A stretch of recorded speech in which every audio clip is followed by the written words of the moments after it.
नमस्कार, स्वराज एक्सप्रेस आप देख रहे हैं और मैं हूं आपके साथ काजल दुबे। बहुत स्वागत है आपका हमारा खास कार्यक्रम उम्मीदों के बजट में। इसके साथ ही 18वीं लोकसभा के गठन हो चुका है। केंद्र में बीजेपी के नेतृत्व में एनडीए की सरकार भी बन चुकी है।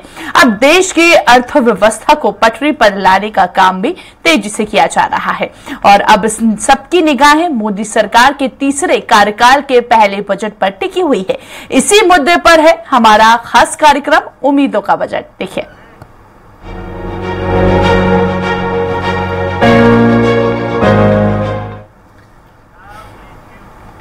संसद का बजट सत्र 12 अगस्त तक चलेगा और इसके साथ ही इस सत्र में वित्त मंत्री निर्मला सीतारमण 2024-25 का केंद्रीय बजट 23 जुलाई को सुबह 11 बजे पेश करेंगी। बजट में आगामी वर्ष के लिए मोदी सरकार की वित्तीय रणनीति और आर्थिक प्राथमिकताओं की रूपरेखा भी पेश की जाएगी, जिनमें इंफ्रास्ट्रक्चर को बढ़ावा देने से लेकर सामाजिक कल्याण योजनाओं पर जोर देने, टैक्स नीतियों में बदलाव करने और राजकोषीय घाटे को कम करने पर चर्चा की उम्मीद है। इससे पहले वित्त मंत्री निर्मला सीतारमण ने लोकसभा में आर्थिक सर्वेक्षण पेश किया। सर्वे में वित्त वर्ष 2024-25 में भारत की जीडीपी 6.5 से 7% रहने का अनुमान जताया है।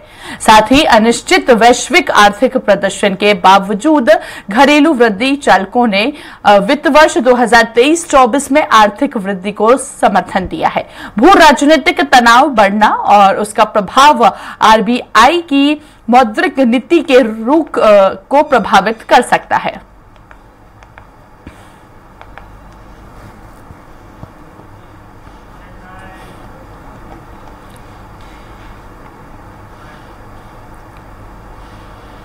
वहीं पीएम मोदी ने कहा कि आज सावन का पहला सोमवार है। इस पवित्र दिवस पर एक महत्वपूर्ण सत्र की शुरुआत हो रही है। आज संसद का मानसून सत्र आरंभ हो रहा है।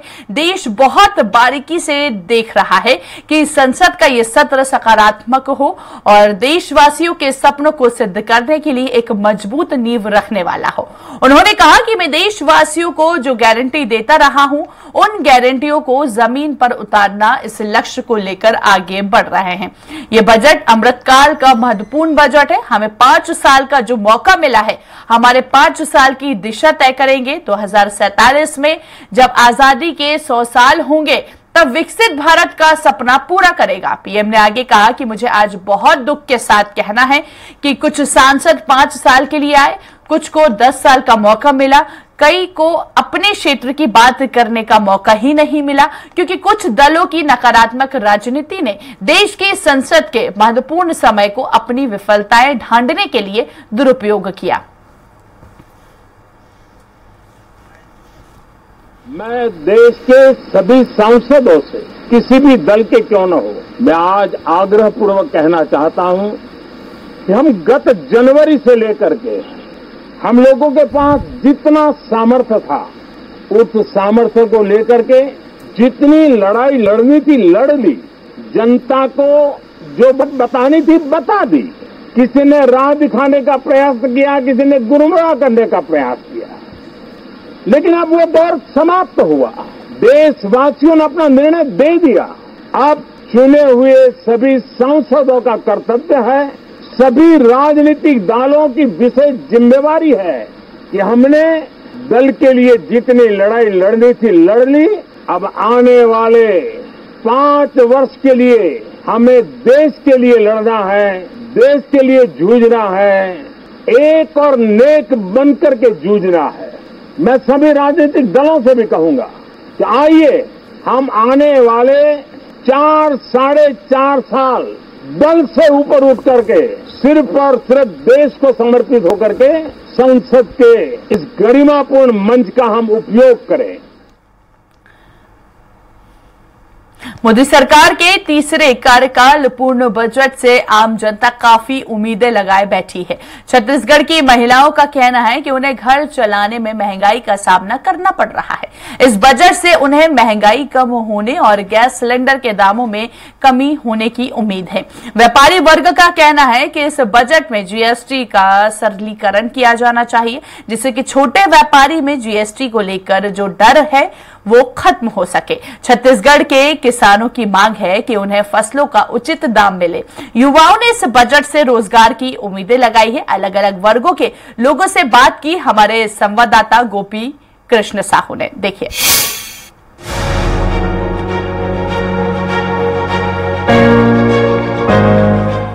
23 जुलाई को मोदी सरकार के तीसरे कार्यकाल का पहला पूर्ण बजट पेश होने जा रहा है।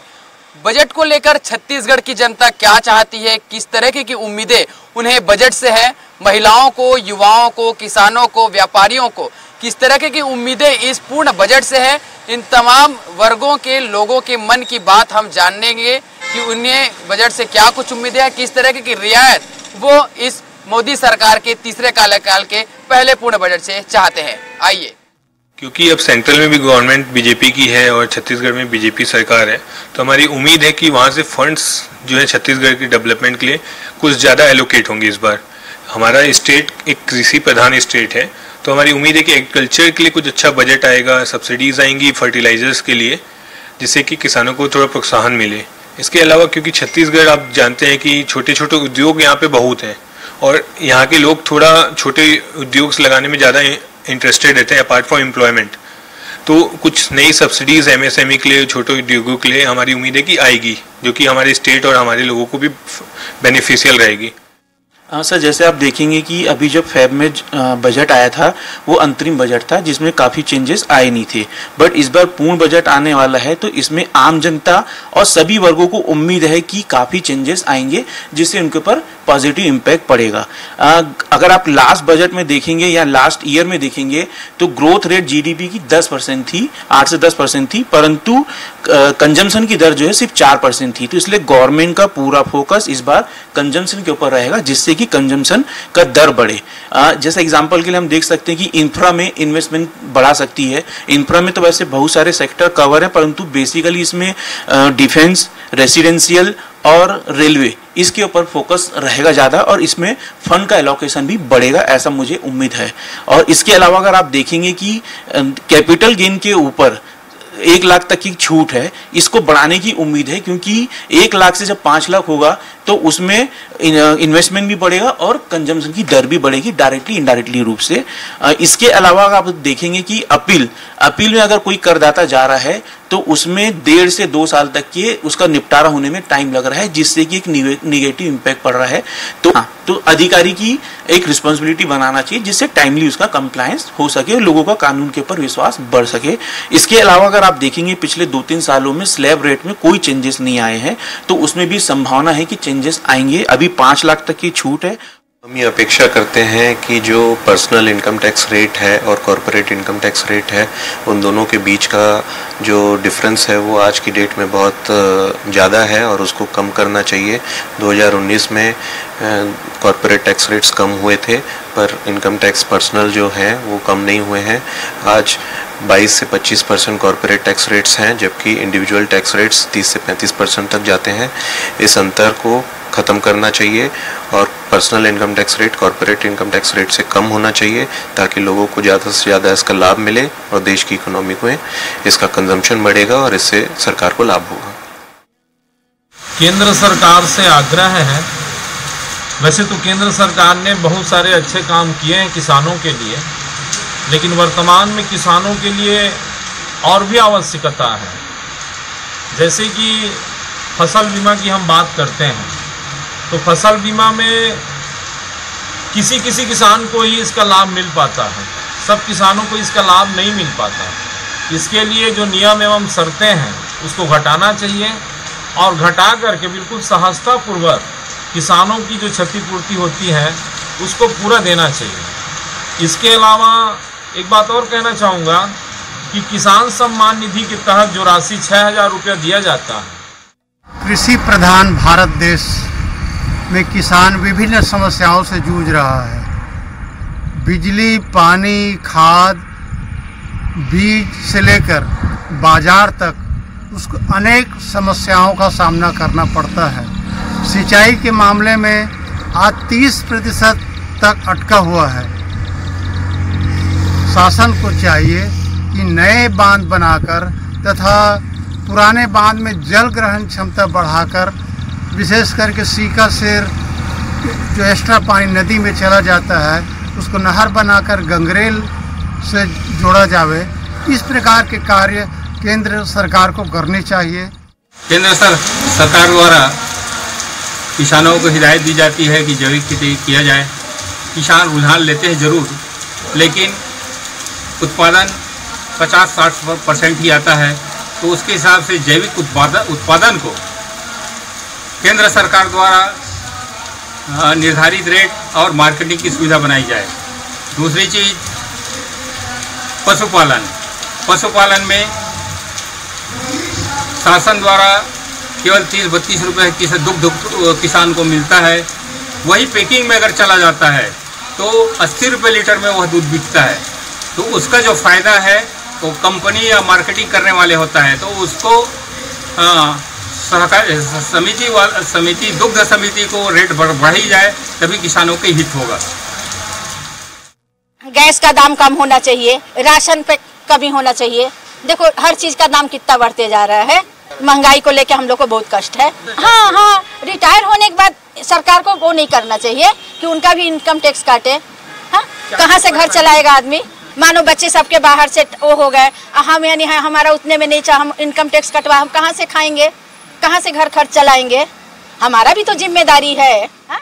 बिजली बिल बहुत ज़्यादा आते भैया, फिर ना गैस सिलेंडर ना बोले सरकार कि कम करना है करके, लेकिन कम नहीं होते है ना।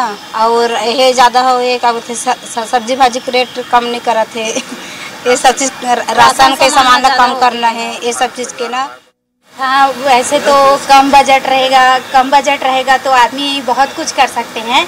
थोड़ा पैसा में आदमी अपना फैमिली पूरा परिवार का भरण पोषण करते हैं ना भाई, तो उसमें कम बजट में अच्छी तरीक़ा से हो जाएगा। जैसे सिलेंडर कम रहेगा, राशन वगैरह कम रहेगा, तो उसमें एडजस्ट करके और अच्छा कर पाएंगे गृहिणी लोग, है ना। कम होगा तो ज़्यादा अच्छा रहेगा। महंगाई बहुत ज़्यादा बढ़ गया है। किन चीज़ों के दाम में कमी आता है? ये गैस सिलेंडर है, राशन है, ये सब चीज़ है ना। सरकार जो भी करे देश की सुरक्षा के लिए सबसे पहले ध्यान देना चाहिए। आंतरिक और बाह्य जितनी भी ताकतें हैं जो देश को क्षति पहुंचाना चाहती हैं, उनसे सबसे पहले निपटना चाहिए प्रमुखता से। और हम अपने लिए कमा सकते हैं, अपना जीवन यापन स्वयं कर सकते हैं, है ना। तो सरकार के ऊपर हम लोग बोझ नहीं बनना चाहते, लेकिन जो सरकार ने मुफ्त की योजनाएं शुरू कर रखी हैं, जिसके कारण से लोग मुफ्तखोरी के शिकार होते हैं और काम करना नहीं चाहते, आलसी हो जाते हैं, उनकी पूरी पीढ़ियां खराब होती हैं। और अकर्मण्य जो समाज अकर्मण्य हो जाता है, फिर वो आगे मतलब फाइनेंशियली उसका कोई उत्थान नहीं हो सकता। उसको फिर कोई भी सरकार आ जाएगी तो उनको मेहनत करना बचपन से सीखना पड़ता है। उसको कोई अगर आज परजीवी बना देगी सरकार, तो फिर कल उसको कैसे एक्टिव किया जाएगा उस समाज को? तो ये बहुत बड़ी समस्या होगी। इसलिए महिलाओं के लिए, पुरुषों के लिए, बच्चों के लिए करके कोई अलग डिवाइड करके कोई ऐसी मांग नहीं करनी चाहिए। सरकार जो भी करे सबसे पहले देश की सुरक्षा के लिए करे, व्यवस्था करे। और महिलाओं को देखिए, मैं महेश कुमार सोमानी, बेसिकली मेरा कंस्ट्रक्शन का ही काम है। तो इस फील्ड में अभी जो हम लोग को सबसे ज़्यादा दिक्कतें जो आ रही है जीएसटी को लेके आ रही है, इसका बेसिकली थोड़ा सा सरलीकरण होना चाहिए, क्योंकि बहुत ज़्यादा दिक्कत हो रही है उसमें। क्योंकि जो मतलब इनपुट्स अपन ले रहे हैं और सामने वाला ने नहीं लिया, और जो इसकी विसंगतियाँ हैं, थोड़ा सा इस पर अगर केंद्र का जोर रहे। उम्मीद तो है कि टैक्स स्लैब जो है इसका भी थोड़ा सा जो है, जो अभी 2 वे स्लैब कर दिया इन्होंने, एक पुराना रिजीम है, एक नया रिजीम है। अगर पुराने में ही साथ में कुछ और रिबेट और वर्किंग हो तो एक वो बहुत अच्छा पॉइंट रहेगा। जो केंद्रीय बजट अभी गवर्नमेंट वापस देने वाली है आम लोगों के लिए, ये लगातार तीसरा साल है मोदी जी का, तीसरा टर्म है मोदी जी का। हम ये उम्मीद कर रहे हैं कि ये बजट लोक लुभावनी बजट होगा। जिस हिसाब से गवर्नमेंट ने आगे काम किया है अभी तक और आगे जो उनकी प्लानिंग है, हमको ऐसा लग रहा है कि ये जो बजट आएगा ये लोक लुभावनी बजट आना चाहिए। क्योंकि लोगों को जो पहले दिक्कतें गवर्नमेंट की नीति को लेके हुई है, उसमें सुधार होना बहुत आवश्यक है। और जैसे जैसे सुधार होगा उतने ही लोग इंडिया के फ्लरिश कर पाएंगे और आगे बढ़ पाएंगे। जो बजट एक आदमी, आम आदमी घर का अपने बजट बनाता है, और जिस तरीके से मोदी जी देश का बजट बना रहे हैं, तो हम उम्मीद करते हैं कि ये बजट सभी के लिए लाभदायक होगा। आप केंद्रीय बजट पे अगर व्यापारियों की राय जानना चाहते हैं तो मैं सरकार से सिर्फ एक ही निवेदन करूंगा कि जीएसटी को सरलीकरण करें। अभी जीएसटी का भय है, लोगों के मन से उस भय को हटाए। एग्जाम्पल के लिए, अगर 2 साल पहले मैंने आपसे माल खरीदा, मैंने आपको जीएसटी के साथ पेमेंट कर दिया, आपने जीएसटी गवर्नमेंट को नहीं पटाई तो विथ टैक्स मुझे पेड करना पड़ेगा। मेरी क्या गलती? या तो गवर्नमेंट ये बोले कि पार्टी को सिर्फ आप पैसा दो और जीएसटी गवर्नमेंट के खाते में जमा करवाओ, या जिसने माल बेचा है उसकी जवाबदारी हो। नमस्कार, मैं सुरेश गुप्ता रायपुर से। जो मोदी जी का तीसरे कार्यकाल का केंद्रीय बजट आ रहा है उसमें हम ये चाह रहे हैं कि जो विगत 2 कार्यकाल में जो जीएसटी और टैक्सेशन को लेकर जो तकलीफें हैं, जो विसंगतियाँ हुई हैं, उनको दूर होना चाहिए। टैक्स का और जीएसटी का सरलीकरण होना चाहिए ताकि आम लोग और आम जनता को जो चीज़ों में जीएसटी नहीं लगना चाहिए उस चीज़ों में जीएसटी हटना चाहिए। और बहुत सारी चीज़ें हैं जो मोदी जी को करनी चाहिए, इससे लोगों का फ़ायदा हो, लोगों को सुविधा हो, मूलभूत सुविधाएँ मिलें और जीवन उनका उच्च और सरल हो। युवाओं को तो बहुत उम्मीद है, क्योंकि युवा ही ऐसे हैं जो देश को चला सकते हैं अच्छे से। और शिक्षा और स्वास्थ्य जहाँ तक की बात है, इसमें ज़्यादातर ध्यान देना चाहिए, क्योंकि शिक्षा को देखा जाए कि आज एक गवर्नमेंट टीचर गवर्नमेंट स्कूल में पढ़ा रहे हैं, ठीक, दूसरे के बच्चे को, लेकिन अपने बच्चे को रेंज वाले प्राइवेट स्कूल में भेज रहा है। मतलब उस टीचर को भी भरोसा नहीं है कि उस स्कूल में पढ़ाई होता हो अच्छा। तो ऐसा मतलब किया जाए कि शिक्षा व्यवस्था सुधर जाए और नई शिक्षा नीति है, तो आशा है कि बिल्कुल उसमें ध्यान देंगे। जी, जो 23 जुलाई को केंद्रीय बजट आ रहा है उसमें हमारी उम्मीदें कुछ इस तरह है कि जैसे कि मैं छत्तीसगढ़ के एमए की छात्रा हूँ, तो वहाँ पे हमारी जो नई शिक्षा नीति है उसके अनुसार जो सैटरडे को, शनिवार को एक एक्स्ट्रा करिकुलर एक्टिविटीज़ होनी चाहिए, जिसमें हमको, अगर मैं छत्तीसगढ़ी कर रही हूँ तो उसमें छत्तीसगढ़ी में जैसे गीत संगीत होते हैं। अभी जो केंद्रीय बजट आने वाले इसमें हमें सभी युवाओं को बहुत उम्मीद है कि इसमें जो रोजगार हमको गांव स्तर से भी मिले, साथ ही साथ जो परीक्षाएं हो रही है, चाहे नीट हो चाहे दूसरे और भी परीक्षाएं हो, वो पारदर्शी रूप से हो, जिससे किसी भी युवाओं को पर अन्याय न हो, सबको समान अवसर मिले। अभी जो बजट आ रही है उसमें तो युवाओं के लिए यही होना चाहिए कि सबसे महत्वपूर्ण जरूरी चीज़ है रोज़गार। जब आजकल के युवा क्या बहुत बेरोजगार हैं और सरकार की तो बहुत सारी योजनाएं आती हैं, लेकिन युवाओं को लाभ नहीं मिल पाता है, क्योंकि क्या है कि कुछ जैसे पढ़े लिखे युवा हैं तो कुछ युवा जो है जिसमें काबिलियत है, आरक्षण के कारण उन लोगों को मौका नहीं मिल पाता है। देश के जो बजट पेश हो रहा है उसमें युवाओं को बहुत उम्मीद जुड़ी हुई है, खासकर शिक्षा प्रणाली में। सरकार सब चीज़ सोचती है आज तक में, लेकिन जो होना चाहिए मूल रूप से वो नहीं सोचती है। हम इंजीनियरिंग करें या मेडिकल की पढ़ाई करें या पैरामेडिकल करें, बेसिक एजुकेशन से लेकर सब शिक्षा मुफ्त कराना चाहिए सरकार को, जिससे यहाँ से शिक्षावान बन के वो स्वरोजगार की ओर भी जा सके, युवा रोजगार की ओर भाग सके। लेकिन ये बजट का प्रावधान नहीं तय करती है, लंबे फीस तय कर देती है सरकार, जिससे ग्रामीण जनता से लेकर हर को आर्थिक रूप से परेशानी का सामना करना पड़ता है। तो मेरी यही गुजारिश है कि कम से कम में जो बजट आ रहा है वो शिक्षा बजट होना चाहिए। केंद्र सरकार अभी बहुत अच्छा काम कर रही है और सबसे पहले क्या होता है, राष्ट्र सुरक्षित होना। राष्ट्र अगर सुरक्षित है तो हम आप पूरा गाल बजाते रहेंगे, कुछ भी करते रहेंगे। राष्ट्र अगर सुरक्षित नहीं रहेगा तो कोई सब बिखर जाएंगे, सब समाप्त हो जाएगा। इसलिए राष्ट्र प्रथम है, उसके बाद में जितनी जो भी योजनाएं भी हैं, अगर गरीबियों के लिए भी मिल रही तो उनको जो वास्तव में जो गरीब है ना उनको ही मिलनी चाहिए। ये नहीं कि मतलब आजकल मैं देख रहा हूँ जो कोठियाँ जिनके पास में है, जो गाड़ियाँ हैं सबके पास, उनको भी गरीबी रेखा कार्ड बना हुआ मिल रहा है। तो ऐसे लोगों ने जो टैक्स पेयर है उनको आप सोचिए, जो बेचारे दिन रात काम करके जो टैक्स देते हैं जिनको जो, और उनका लाभ दूसरे लोग ले रहे हैं। मतलब जिसको मिलना चाहिए उसको नहीं मिल रहा है सही मायने में, और उन टैक्स पेयर बेचारों को कुछ भी नहीं मिल रहा है। तो उनका भी ध्यान रखना चाहिए और अभी सरकार भी बहुत अच्छा काम कर रही है।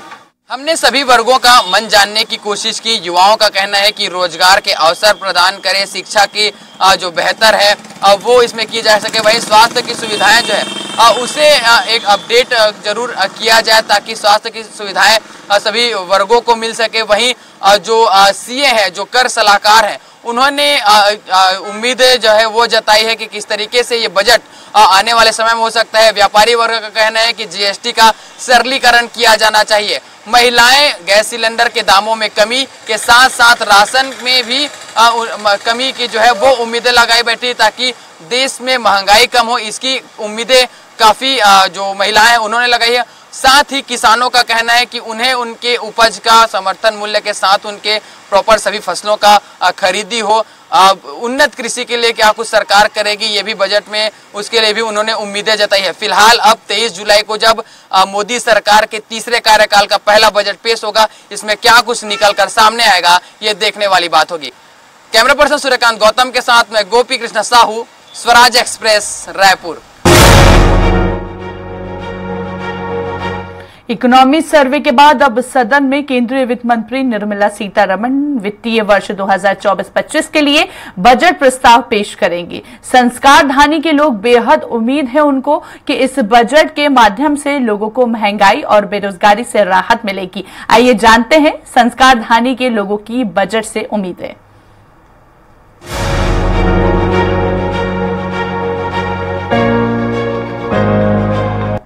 मेरी ये उम्मीद है कि सरकार गृहिणियों को भी अपने ध्यान में रखे, क्योंकि हमें भी घर चलाना पड़ता तो हमें बहुत दिक्कत जाती है। सब्सिडी और ये और वो फलाना ढिमका, आम आदमी को उससे क्या लेना देना है। उनको तो एक हर महीने का गैस का एक सिलेंडर चाहिए, उसका रेट कम होना चाहिए। जो बेचारी लेडीज़ रोज का मजदूरी करके कमा रही हैं, खा रही हैं, सरकार को ऐसी व्यवस्था करनी चाहिए कि इन लोगों को भी प्रॉपर तरीके से सब खाना पीना ये वो मिले। और उम्मीद यही है कि बेहतर आने वाला है। मेरी सोच ये है कि प्रधानमंत्री जी का जो स्वप्न है कि हमारे विरासत को बचाना चाहिए, पर्यावरण बेहतर होना चाहिए, जो जल प्रबंधन है इस पर काम हो, सफाई पर और ध्यान देना चाहिए, ऐसा मैं सोचता हूँ। अभी शॉप के लिए हमारे व्यापारी की सबसे बड़ी अपेक्षा ये है कि हमें टैक्स स्लैब में छूट मिले और बाज़ार में मंदी का माहौल है, इसको बढ़ावा मिले, लोग घर से बाहर निकलें, पैसा खर्च करें।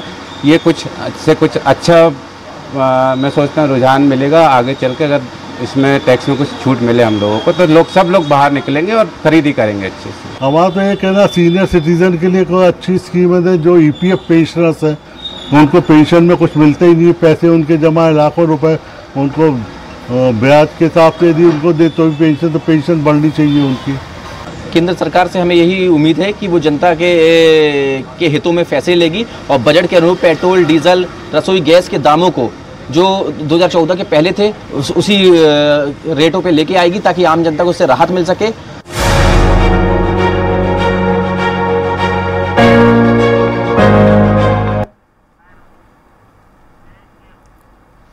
वित्त मंत्री निर्मला सीतारमण मोदी सरकार के तीसरे कार्यकाल का पहला बजट पेश करने वाली हैं। इस केंद्रीय बजट से आम जनता को बड़ी उम्मीद है। देश का व्यापारी, किसान, छात्र और महिलाएं केंद्र सरकार से महंगाई को लेकर राहत चाहती हैं। बहराइच की जनता से स्वराज एक्सप्रेस ने बजट 2024-25 को लेकर बातचीत की।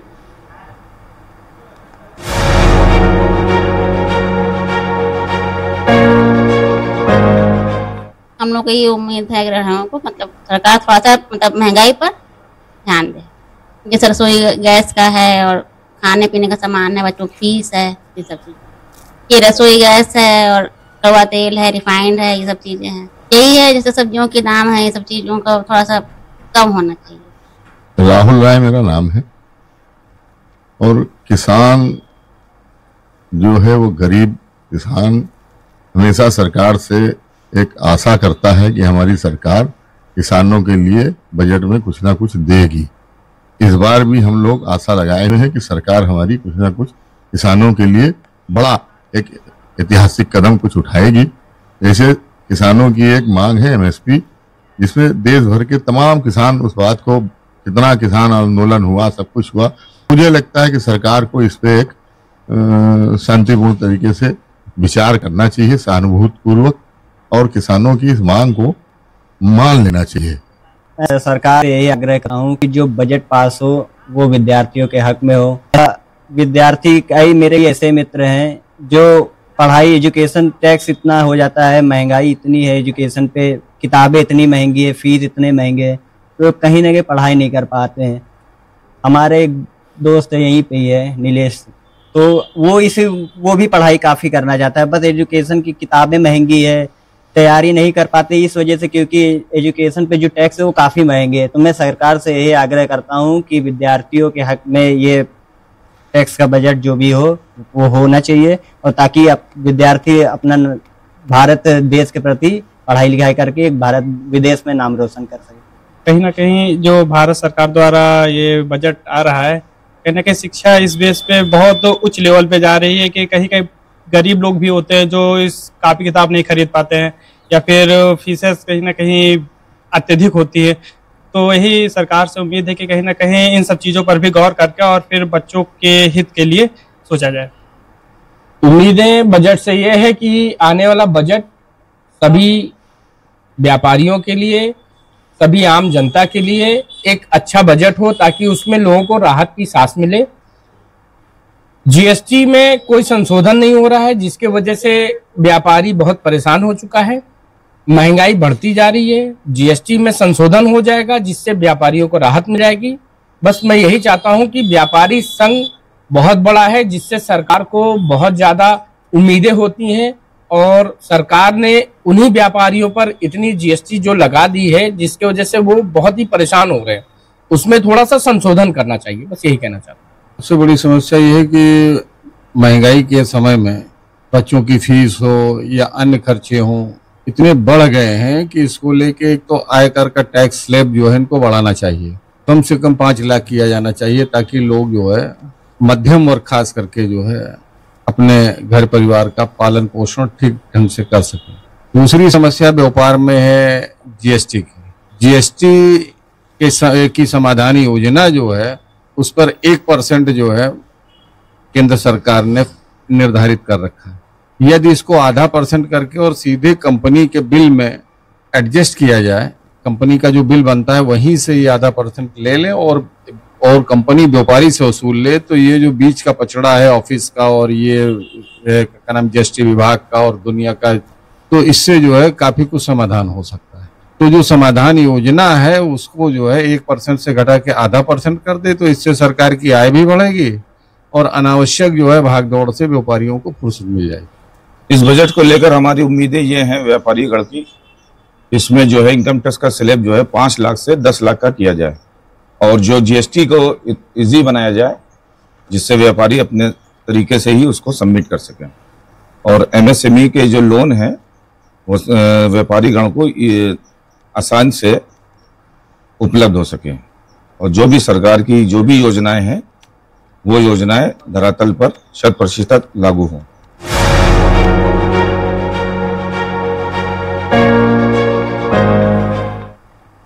फिलहाल इस पेशकश में इतना ही। देखते रहिए स्वराज एक्सप्रेस। नमस्कार।